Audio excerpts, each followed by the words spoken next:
What's up guys?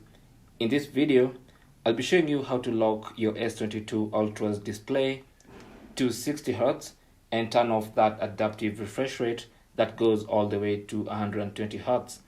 And this is for the main interest of saving battery life. Now 120Hz looks really smooth at battery, but of course at the cost of battery life. So to lock your display at 60Hz and save some battery, simply go to Settings. On the Settings page, go to Display, tap on that. Under Display, go to Motion Smoothness. And as you can see, the default setting is Adaptive. And this basically means your display will go up to 120Hz when required. Now, if you don't need 120Hz, you can simply turn it down to Standard. And this basically gives you longer battery life with your display locked at 60Hz. So tap on Apply. And that's it. You can now see motion smoothness is set to standard.